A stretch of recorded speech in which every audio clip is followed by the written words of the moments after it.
नमस्कार दोस्तों।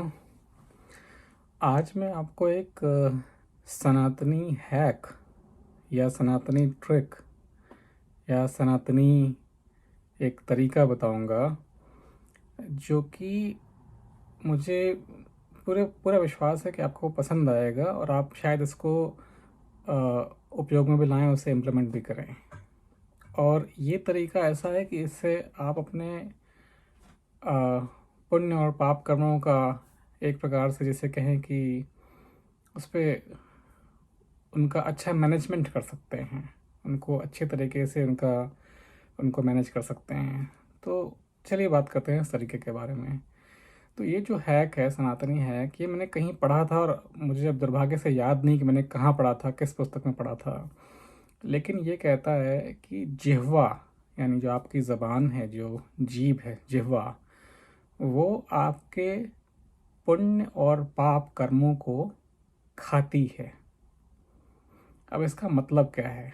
जिह्वा अगर आपके पुण्य और पाप कर्मों को खाती है, इसका मतलब क्या है? इसका मतलब ये है कि अगर आपने अपनी जिह्वा से अपने पुण्य कर्मों को बोला, किसी को बताया अपने पुण्य कर्मों के बारे में कि मैंने ये किया, मैंने दान किया, मैंने तप किया, मैंने ऐसे अच्छे अच्छे काम किए, मैंने पूजा पाठ करी, जो भी, उसको वो खाती है, उस पुण्य को खा जाती है। यानी कि वो पुण्य का क्षय हो जाता है, वो कम हो जाता है, समाप्त हो जाता है।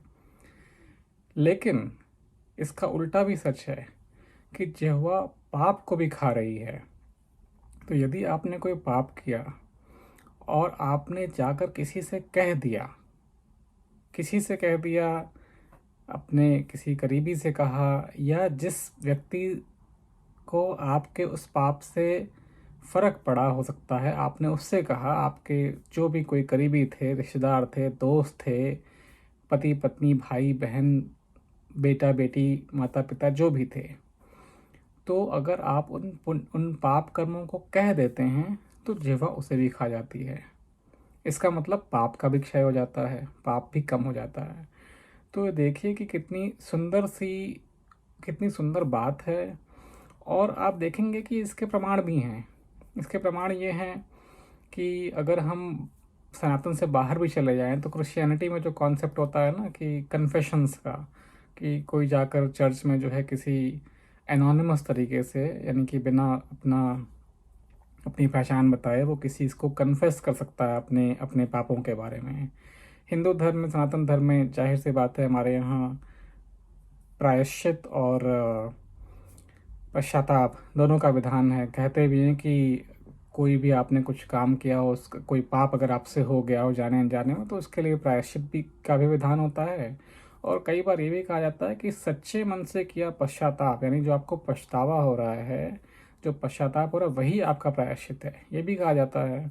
लेकिन आप इसी को आगे देखें तो ये कितनी सुंदर सी व्यवस्था है, बहुत ही आसान व्यवस्था है। और इसीलिए आपने देखा हो कि बहुत से जो लोग जानकार होते हैं, वो अपनी पूजा पाठ को, अपने सत्कर्म को छिपाते हैं।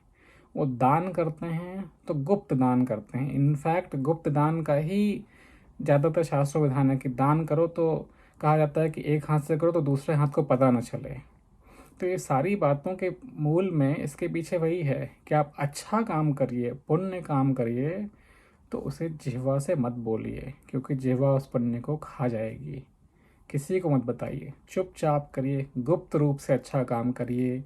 यज्ञ हो, तप हो, दान हो, पूजा पाठ हो, दूसरे की भलाई हो, किसी की मदद हो, जो भी करिए चुपचाप करिए। नेकी कर दरिया में डाल, चुपचाप करिए।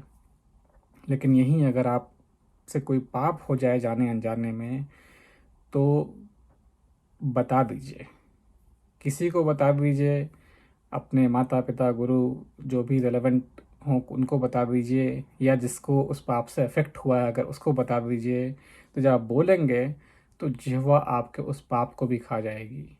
तो ये इस तरीके से पुण्य को न बोलकर और पाप को बोलकर आप एक तरीके से अपने कर्मों का जो मैनेजमेंट है, जो उनका संयोजन है, जो आपके पुण्य और पाप कर्मों का जो अकाउंट है, बैलेंस है, उसको आप अपने खुद से अच्छे तरीके से मैनेज कर सकते हैं।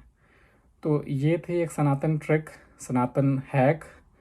और मुझे अभी नहीं याद है कि मैंने इसके बारे में कहाँ पढ़ा था, लेकिन डेफिनेटली मैंने इसको कहीं से पढ़ा था, किसी सनातन किताब में ही, किसी सनातन पुस्तक में। और अभी अगर मुझे याद आएगा तो मैं इसको कमेंट्स में बाद में ऐड कर दूंगा।